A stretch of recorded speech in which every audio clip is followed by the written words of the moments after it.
दोस्तों नमस्कार, मैं हूं अजय लोहान और आप देख रहे हैं बिंदास हरियाणा। बिंदास हरियाणा के खास कार्यक्रम बिंदास भावी विधायक में आज हमारे साथ एक ऐसे शख्स मौजूद हैं जो किसी परिचय के मोहताज नहीं है। जी हां, ऐसा हम इसलिए बोल रहे हैं क्योंकि पिछले 5 नहीं, 10 नहीं, 15 नहीं, 20 नहीं, बल्कि 25 सालों से जो लगातार कांग्रेस को अपने खून पसीने से सींच रहे हैं, वही वीरेंद्र घोगड़िया जी आज हमारे साथ इस खास कार्यक्रम में हमारे साथ मौजूद है। वीरेंद्र जी, स्वागत है आपका बिंदास हरियाणा खास कार्यक्रम बिंदास भावी विधायक में। धन्यवाद बहुत बहुत। वीरेंद्र जी, सबसे पहला और सीधा सवाल,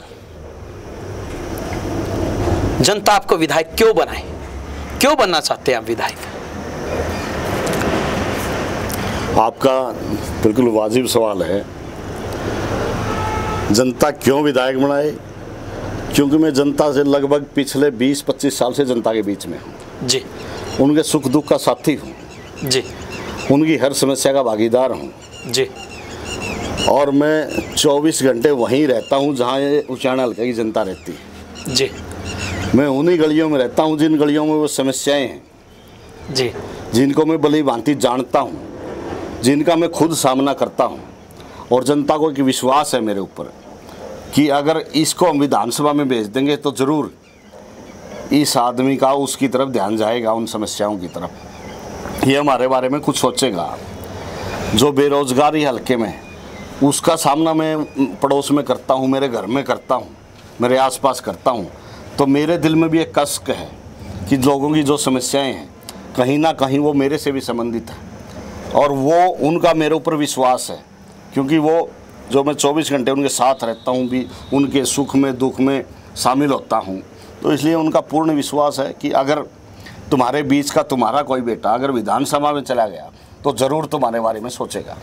वीरेंद्र जी, आप एक ऐसे हलके से आते हैं जहाँ पर बहुत बड़े बड़े दिग्गज हैं। हालांकि बिंदास भावी विधायक में आपको स्थान मिला है, आपको जगह मिले है, और हम भगवान से प्रार्थना भी करते हैं कि आज इस कार्यक्रम के माध्यम से आप आने वाले समय में भावी आपके आगे से हट जाए और आप विधायक बन जाए। लेकिन तमाम मुश्किलें हैं आपके सामने। एक तरफ चौधरी वीरेंद्र सिंह का परिवार है, एक तरफ दुष्यंत चौटाला है, और अगर हम बात करें कांग्रेस में भी टिकटार्थियों की एक बहुत लंबी लिस्ट है, तो कैसे पार पाएंगे आप? ऐसा है, जहाँ तक दिग्गजों की बात है, दिग्गज कोई माँ के पेट से जन्म नहीं लेता, दिग्गज जनता बनाती है जी। और जिसके सिर पर जनता का हाथ हो गया वो दिग्गज है। तो दिग्गज वाली बात तो अब ऐसा, जो दिग्गज होते थे अब जनता ने अपना हाथ उनके सिर से उठा लिया है और आने वाले समय में जनता का ये फैसला है, ये मन बना चुकी है कि किसी साधारण परिवार के उनके बीच का कोई बेटा, उसको ही वो दिग्गज बनाएंगे। जहाँ तक बात आप इतने बड़े बड़े परिवारों की कह रहे हो जी, लगभग संतंत्र में उचाना अस्तित्व में आया था जी, और उचाना के अस्तित्व में आने के बाद 2 या 1 उपचुनाव को छोड़कर लगभग वहाँ राज जो रजवाड़े परिवार हैं उन्हीं का प्रतिनिधित्व रहा है, उन्हीं ने राज किया है जी। और वो बड़े बड़े पदों पे रहे, केंद्र में मंत्री भी रहे हैं, प्रदेश में बढ़िया मंत्रालय उनके पास रहे हैं जी। पूरी पावर उनके पास थी। लेकिन लोगों ने देख लिया और अभी जो वहाँ से विधायक हैं वो डिप्टी सीएम रहे हैं जी, उनके दादा भी वहाँ से विधायक रहे हैं जो प्रदेश के मुख्यमंत्री रहे हैं। लेकिन लोगों का अब सब्र का बांध टूट चुका है। ना तो मुख्यमंत्री नरवाना से थे, जिला तो जींद ही था, ओम प्रकाश चौटाला ने मुख्यमंत्री के नाते वहाँ कुछ नहीं किया जी। दूसरी तरफ बड़ा परिवार चौधरी वीरेंद्र सिंह का, वो भी लगभग 5 बार विधायक, एक बार उनकी धर्मपत्नी विधायक, एक बार राज्यसभा में, 2 बार लोकसभा में उचाना की जनता की बदौलत वो गए हैं। एक बार उनका बेटा जी लोकसभा में उचाना की जनता की बदौलत गया है। लेकिन इतने बड़े पदों पर रहने के बावजूद भी उचाना हल्के का जो हालात हैं, जो समस्याएं हैं, वो जस की तस हैं। आज वहाँ डंका कोई स्कूल नहीं है, डंका कोई स्टेडियम, डंका क्या है ही नहीं, स्टेडियम नहीं है। हॉस्पिटल के नाम पे सिर्फ बिल्डिंग ही नहीं है, वहाँ डॉक्टर वहाँ नहीं है, एक्सरे मशीन उसमें नहीं है, अल्ट्रासाउंड मशीन वहाँ नहीं है, मतलब जो बेसिक चीज़ें होती हैं जी, वो भी वहाँ नहीं है। तो अब लोगों का सब्र का बांध टूट चुका है और लोगों ने मन बना लिया कि अब की बार इन राज परिवारों से पीछा छुटा के उनके बीच के किसी साधारण से परिवार के बेटे को, जो उनके सुख दुख में शामिल होते हैं, जो उनके साथ 24 घंटे खड़े रहते हैं, उनको ही लोगों ने फैसला कर लिया कि नए किसी आदमी को विधानसभा में भेजना है। जी। लेकिन वीरेंद्र घोगड़िया जी, आपने अभी बात की है कि बहुत बड़े बड़े घराने हैं, तो कहीं ना कहीं हम ये कह सकते हैं कि एक बड़े पेड़ के नीचे छोटा पेड़ क्या उग पाएगा?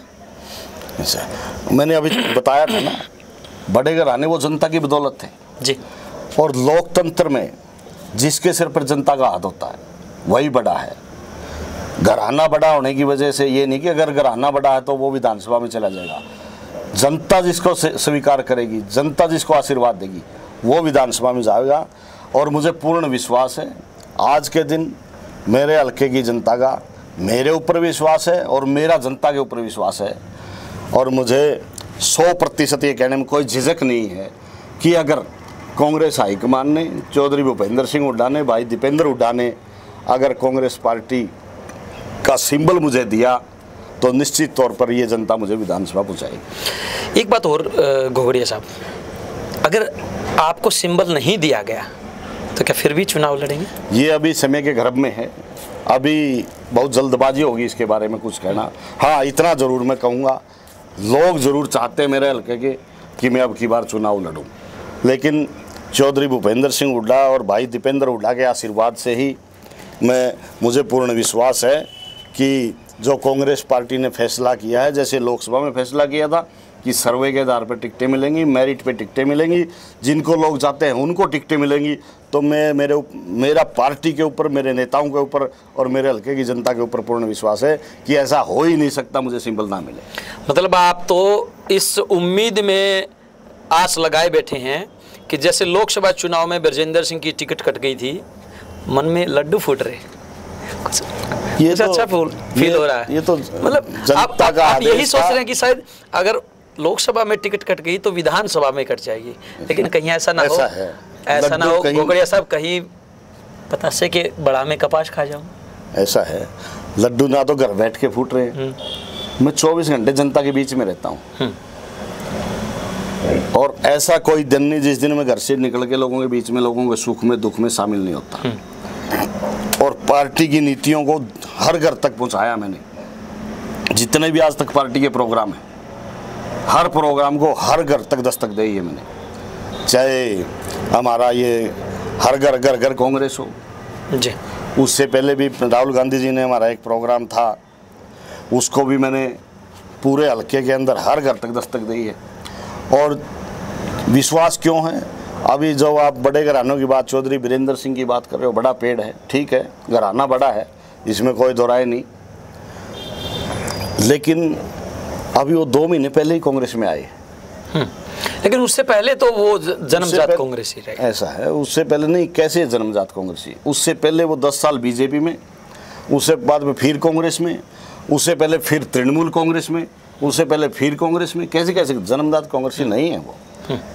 जो आदमी पार्टी को 2 बार छोड़ जाए तो कैसे कह सकते हैं आप उसको जन्मजात कांग्रेसी? आप उन्हीं के समर्थक होते थे, डेड स्पॉटर होते थे, उन्हीं के लिए हमेशा वोट मांगते थे। मैंने क्या बात आपको खटकी, मतलब आपके मन में उनकी ऐशो आराम देख के कहीं लड्डू तो नहीं फूट गए कि भाई जैसे ये ऐशो आराम की जिंदगी जी रहे हैं, मैं भी ऐसे ही जी? ऐसा है, बिल्कुल निश्चित तौर पे लगभग 18 साल चौधरी वीरेंद्र सिंह के साथ मैंने काम किया और चौधरी वीरेंद्र सिंह के साथ रहते हुए चौधरी वीरेंद्र सिंह से ज्यादा उनके लिए काम किया है। ये मैं नहीं कह रहा, ये उचाना के लोग कह रहे हैं। तो एक चुनाव और कर लीजिए, 3 महीने की बात। ऐसा है, लेकिन मैं चौधरी वीरेंद्र सिंह को छोड़ के खुद नहीं आया। छोड़ने से पहले मैंने चौधरी वीरेंद्र सिंह को बताई सारी हकीकत। क्या बताया? कि ऐसे ऐसे बात है। उनके परिवार का दखल जी इतना ज़्यादा था और वो चाहते थे कि अब मैं ऑफिस में बैठा हूँ किसी पद पे जी, अगर लोग मेरे पास आते हैं और मैं लोगों को मान सम्मान देता हूँ, उनकी सेवा करता हूँ, उनको सहन नहीं हुआ मतलब वो किसी का मान सम्मान करना, किसी की सेवा करना, घर आए आदमी को जलपान करवाना गुनाह है क्या? और लोग मेरे को ज्यादा पसंद करने इसमें मेरा कसूर है क्या? घोगड़िया साहब, आप बहुत बड़ा आरोप लगा रहे हैं। आप कहना चाह रहे हैं कि वो आपसे जलने लगे थे, मतलब कमाल की बात है। बिल्कुल निश्चित। कुछ ज्यादा नहीं हो गया? वो तो आपको लगता होगा ज्यादा, हकीकत बताइए। मैंने उनके परिवार को ये सहन नहीं है कि इतने आदमी इसके पास क्यों आने लगे। और जो उनके परिवार के जो लोग थे, भतीजे थे उनकी दुकान बंद हो गई थी, वो दुकान चलाते थे। लेकिन मैंने चौधरी वीरेंद्र सिंह को हकीकत बताई कि ऐसे ऐसे हो रहा है, लेकिन उन्होंने इग्नोर। क्या बोले चौधरी साहब? उन्होंने वापस मतलब वो बोले मेरे ऊपर लगाना चाहा कि आप ही इनके साथ तालमेल नहीं बैठाते। आपका पेट फूला हुआ, कहीं ऐसा तो नहीं उनका सारा माल आप चूस गए? ये हल्के की जनता ने बताया है कि माल मन ने चूसा है कि मेरा उनने चूसा है। आज तक चौधरी वीरेंद्र सिंह और उसका परिवार 5 पैसे का काम साबित नहीं कर सकता। चैलेंज करता हूं मैं, हर जनसभा में कहता हूं, 5 पैसे का काम भी अगर मेरा किया हो चौधरी वीरेंद्र सिंह ने या उसके परिवार ने, साबित करके दिखाओ। आज मैं सारा सौदा छोड़ के उनके साथ लग लूंगा। चौधरी वीरेंद्र सिंह ने मेरे को मार्केट कमेटी का चेयरमैन बनाया था जी। मैं लगभग 5-6 महीने चेयरमैन के पद पर रहा हूँ, और चेयरमैन के पद पर रहते हुए भी उनके लिए काम कर रहा था मैं। तो बनाया भी तो उन्होंने ही, ताकि भाई अगर मेरे को कोई जिम्मेदारी दी है तो मेरे ऊपर कोई लांछना ना लगे और 10 पर्ची चौधरी वीरेंद्र सिंह की बता के दूँ। लेकिन वो काम उन्होंने सहन नहीं हुआ, तो मैं छोड़ के अपने आप नहीं आया, उन्होंने छुड़वाने पर मजबूर किया था जी। अच्छा वीरेंद्र जी, एक बात और दूसरी बात जो आप कह रहे थे कि आपका पेट कहीं उनके माल से, मैंने तो ये उचाना की जनता गवाह है, लगभग 5-7 करोड़ रुपए अपने घर के चौधरी वीरेंद्र सिंह के ऊपर खर्च किए हैं। आज जनता गवाह है कि जिस दिन चौधरी वीरेंद्र सिंह के साथ में लग गया था मेरी क्या स्थिति थी और आज मेरी क्या आर्थिक स्थिति है। ये पूरे उचाना की जनता गवाह है। मतलब आप ये कहना चाहते हैं वीरेंद्र सिंह के परिवार ने आपको खा लिया, इसका मतलब तो यही हुआ? वीरेंद्र सिंह के परिवार ने खा लिया, मैंने उनके लिए काम किया, खर्च किए। आपने कहा कि 10 करोड़ रुपए? हाँ 10 करोड़। कहाँ से लाए? लगभग मैं एक जमींदार का बेटा हूँ, किसान का बेटा हूँ, खेती करते हैं। किसानों के तो बहुत बुरे हालात है, तो इसका मतलब 2 नंबर का पैसा, यही तो बात है। वो लोग ऐसा है घोगड़िया साहब, यही तो बात, अंदर की बात है, अंदर की बात। 2 नंबर का पैसा किसान के पास, अरे किसान ने अपने खेत में मेहनत करा है, क्या गुनाह है क्या अगर उसने 10 रुपए जमा कर रखे थे? मेरे बाप ने, मेरे दादा ने मेहनत करी थी, तो इतने करोड़ रुपए जोड़ दिए। अरे मैं 60 किलो जमींदार हूँ, क्या 5-10 लाख की फसल नहीं होती क्या? 60 एकड़ का मतलब आपका कहने का मतलब यह है कि दादा परदादा की जो पूंजी बची हुई थी वो सारी आपने, वो सारी लगा दी मैंने। कुछ ज्यादा हो गया, सोच लीजिए। लगा दी, जनता गवाह है, सोचने की क्या जरूरत? सोच लीजिए, बंदर का पुंजड़ लंबा है, सोचने की जरूरत थोड़ा छोटा कीजिए। ना थोड़ा और छोटा। ना मैं को झूठ थोड़ा नहीं बोल रहा हूँ, मेरे बाप की दादा की जमा की पूंजी लगाई। आपकी बात मान लेते, ये तो गवाह है, लोग गवाह हैं। घोगड़िया साहब आपकी बात मान लेते हैं। अब आप चुनाव लड़ने की तैयारी कर रहे हैं। चुनाव लड़ेंगे तो आपको भी पता है कि एक चुनाव में करोड़ों रुपए लग जाते हैं। आपका पैसा सारा वहां लग गया, तो आप चुनाव कैसे लड़ेंगे फिर? आप शुरू होने से पहले हिम्मत हार जाओगे? नहीं, मेरा हौसला इतना है कि हिम्मत हारने का तो खाता ही नहीं। लोगों का आशीर्वाद और प्यार इतना है, हर लोग चुनाव लड़वाएंगे। तो लोग देंगे पैसा? नहीं है, लोग देंगे पैसा। पैसा जब चुनाव लोग लड़ेंगे, पैसे की जरूरत ही नहीं है। जब यूं बताओ मेरा गांव चुनाव लड़ेगा, मेरे ग्वांड चुनाव लड़ेंगे, मेरा हल्का चुनाव लड़ेगा, तो पैसा कहाँ लगेगा? बताओ कहाँ लगेगा? जब वो खुद अपने साधन में चुनाव लड़ेंगे तो पैसा लगना ही नहीं। और लगना है तो लोग लगाओगे। लोगों ने पता है भाई वीरेंद्र घोगड़िया के पास पैसा है ही नहीं, तो निश्चित तौर पर इस हल्के के लोग वोट भी देंगे, नोट भी देंगे और सपोर्ट भी देंगे। उन्हीं की बदौलत है सब कुछ। मुझको ताव दे लीजिए, क्योंकि आपकी मुश्किलें बढ़ने वाली हैं। ऐसा है, मेरे सिर पे लोगों का हाथ है और जनता का इतना प्यार है, तो मैं किसी भी मुश्किल से डरने वाला नहीं हूँ। अब तो जब उखड़ में सर दे लिया तो मुसलते के डरना। मैं तो बिल्कुल निश्चिंत होकर मैदान में डटा हुआ हूँ जी। हर मुसीबत का सामना करने के लिए तैयार हूँ। वीरेंद्र जी, आपके आगे से मान लीजिए कार्यक्रम है बिंदास भावी विधायक, भावी हट जाता है, विधायक बन जाते हैं, तो उचाना हलके के लिए आप सबसे पहला काम क्या करेंगे? देखो, वैसे तो उचाना हल्के के अंदर समस्याएं इतनी हैं कि अगर सुबह गिनाने लगे शाम तक गिना नहीं पाएंगे। लेकिन 2-3 चीज़ें हैं जिनको प्राथमिकता के आधार पर जहाँ तक मेरी पहुँच होगी जी, बेरोजगारी जी, जो सबसे बड़ी समस्या है हमारी, नहरी पानी मेरे हल्के का जो सबसे बड़ी समस्या हमारी, जी, स्वास्थ्य और शिक्षा, ये 3-4 ऐसी चीज़ें हैं जो जिन पे प्राथमिकता से फोकस किया जाएगा। और अगर परमात्मा ने वो समय दिया, क्योंकि मैं खुद भी एक किसान का बेटा हूँ, मुझे भी पता अगर खेत में पानी हो तो कितनी समस्याओं का समाधान हो सकता है। जिस दिन से जिम्मेवारी मिलेगी उसी दिन से उसके ऊपर फोकस काम शुरू हो जाएगा। नहर के पानी के ऊपर, पीने के पानी के ऊपर, शिक्षा के ऊपर और स्वास्थ्य के ऊपर और बेरोजगारी के ऊपर। घोगड़िया साहब ऐसा कहते हैं कि कोई भी विधायक बनते ही सबसे पहले पैसे कमाता है, तो कहीं ऐसा तो नहीं जो आपके करोड़ों रुपए चौधरी वीरेंद्र सिंह के परिवार के ऊपर लग गए हैं, आप पहले उस कोटे को पूरा करें? ऐसा है, अगर पैसा कमाना होता, मार्केट कमेटी का चेयरमैन था, 6 महीने में रिजाइन करके घर आ गया था, पैसे वहाँ भी कमा सकूँ था, राज में भी रह लिया, वीरेंद्र सिंह के साथ भी रह लिया, ठीक है। आज तक कोई 5 पैसे ये नहीं साबित कर सकता कि कहीं भी किसी से सवाल किया हो। तो एक कसक है कुछ करके दिखाने की, एक जुनून है कि कुछ अगर लोग मुझे चुनेंगे औरों को छोड़ के, तो औरों से अलग तो कुछ करना ही पड़ेगा ना जी। एक मन में कसक है और एक बना लिया है, मन बना रखा है, कुछ अलग करके दिखाना, पीछे नहीं हटेंगे, पीछे नहीं हटेंगे। और ऐसा काम कर दूंगा कि जो वहाँ राज परिवार रजवाड़े है ना, चाहे देवीलाल का परिवार हो चाहे दूसरे हो, लोगों की दड़ी पे नाक रगड़वा दूंगा। जेपी वाली भाषा मत बोलिए। ऐसा है, जेपी घर घर जाके समस्या पूछूंगा, घर घर जाके समस्या पूछूंगा। तुम राजघरानों को भी आना पड़ेगा वहाँ। मैं तो रहता ही उन गलियों में हूँ, मैं तो आदी हूँ वहाँ रहने का, ना तो मैंने दिल्ली रहना ना चंडीगढ़ रहना, मैं तो इनके बीच में रहना है।